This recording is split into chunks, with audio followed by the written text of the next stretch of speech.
ভাটপাড়া এবং তার আশপাশে যেভাবে রাজনীতির নামে ক্রিমিনাল পলিটিক্স চলছে, বাহুবলী রাজনীতির আমদানি করা হয়েছে।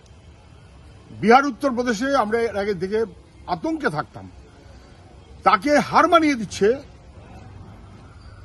ভাটপাড়া, টিটাগড় সহ আশপাশ। বাহুবলী রাজনীতি, এর দায় কার?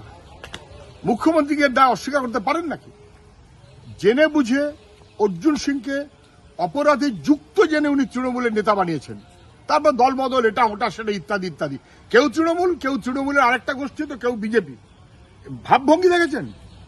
কমিশনারেট হয়েছে, কমিশনার চেঞ্জ করা হচ্ছে, কিন্তু মানুষ অশান্তিতে, মানুষ রোজ আতঙ্কে থাকছে, রোজ গুলি বন্দুক বোমার রাজত্ব চলছে, রোজ শুট আউট চলছে, এবং তার মাথায় নেতারা তৃণমূল বিজেপি, বিজেপি তৃণমূল, একই গোষ্ঠী। অবিলম্বে যদি ন্যূনতম এলাকার মানুষের শান্তি বিধান করতে হয়, তাহলে অর্জুন সিং হোক আর ওই সোমনাথ শ্যাম হোক, কে তৃণমূল আজকে আর কে তৃণমূল কালকে আলাদা কথা।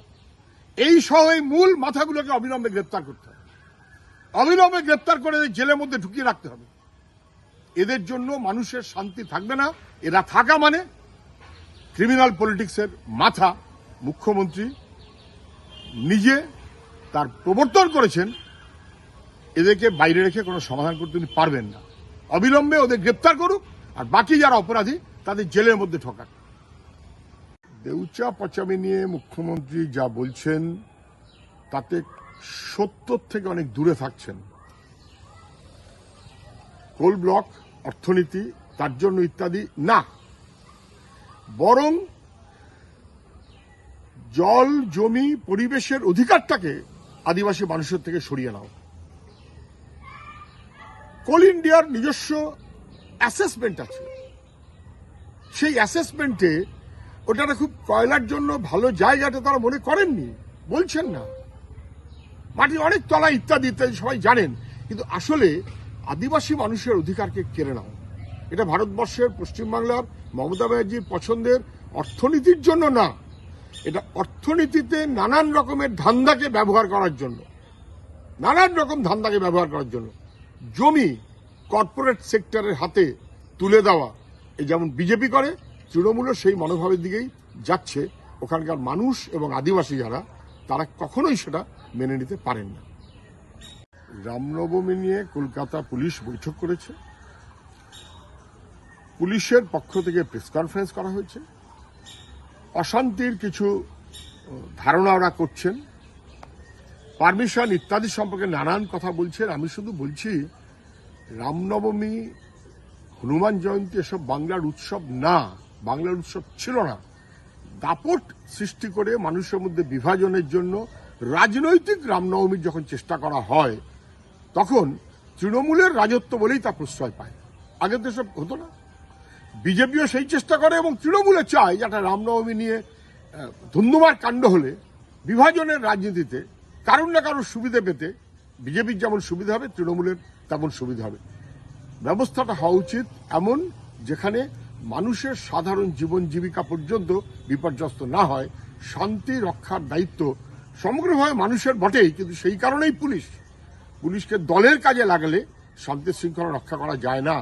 রামনবমীকে ঘিরে কোনো রকম অশান্তি যাতে না হয়, অথবা অন্য কোনো বিষয় নিয়েও যেন কোনো অশান্তি না হয়, বিভাজনের রাজনীতি তাকে যেন প্রশ্রয় দেওয়া না হয়, মুখ্যমন্ত্রী পারলে সেটাকে গ্যারান্টি করুন।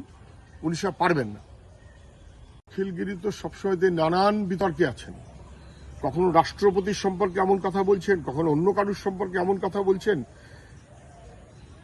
রাজনীতির নেতা নাকি ক্যারিকেচারের লোক? তো ক্যারিকেচারের লোক। তৃণমূলের নেতা, মন্ত্রী ছিলেন, এখন মন্ত্রিত্ব গেছে, কিন্তু ক্যারিকেচার ওর থামেনি।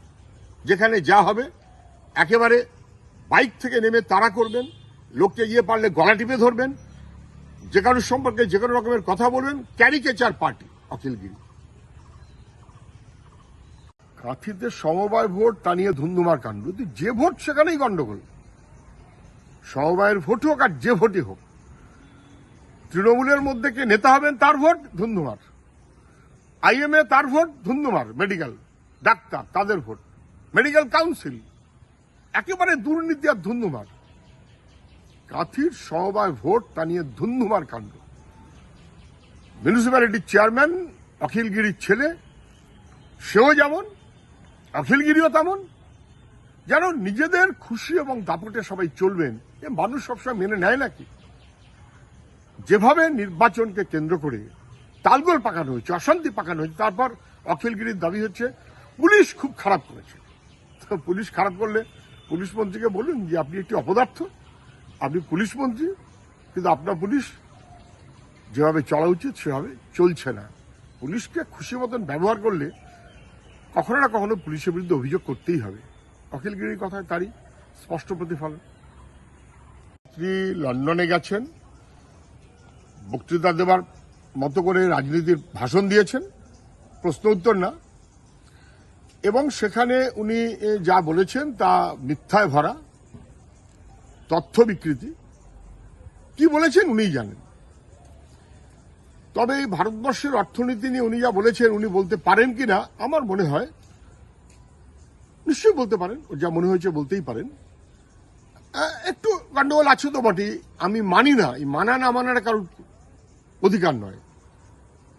বিশ্বাস করেন না, তথ্যটা ভুল, এ কথাটা উনি বলতেই পারতেন যে এই তথ্যটা সবটা এখনো পর্যন্ত মিলছে না, এবং আমাদের দেশের অর্থনীতি যেখানে গিয়ে পৌঁছচ্ছে, জিনিসের দাম, টাকার দাম যেখানে নামছে, সব মিলিয়ে যা কেন্দ্রীয় সরকার বলছে তার সবটা বাস্তব অনুযায়ী বলছে না, এটা বলতেই পারেন, এর মধ্যে কোনো দোষ নেই। উনি বলতে পারেন, ওনাকেও শুনতে হবে, ওনাকেও লোকে বলতে পারে, তাতে এত উষ্মা কেন? উনি যেটা বেঠিক কাজ করেছেন সেটা হচ্ছে 190 বছরের ব্রিটিশ শাসন আমরা দেখেছি, এবং যেন জিভ দিয়ে জল বেরোচ্ছে তাদের আবাহন করছেন এমন মনোভাবে, যেখানে ব্রিটিশের বন্দনা হয়, যেখানে ভারতবর্ষের স্বাধীনতা সংগ্রামীদের অবজ্ঞা করা হয়, অসম্মান করা হয়, এবং সেটা সাভারকারের দালালি হয়। এটা ভারতবর্ষের মানুষের কাছে লজ্জা।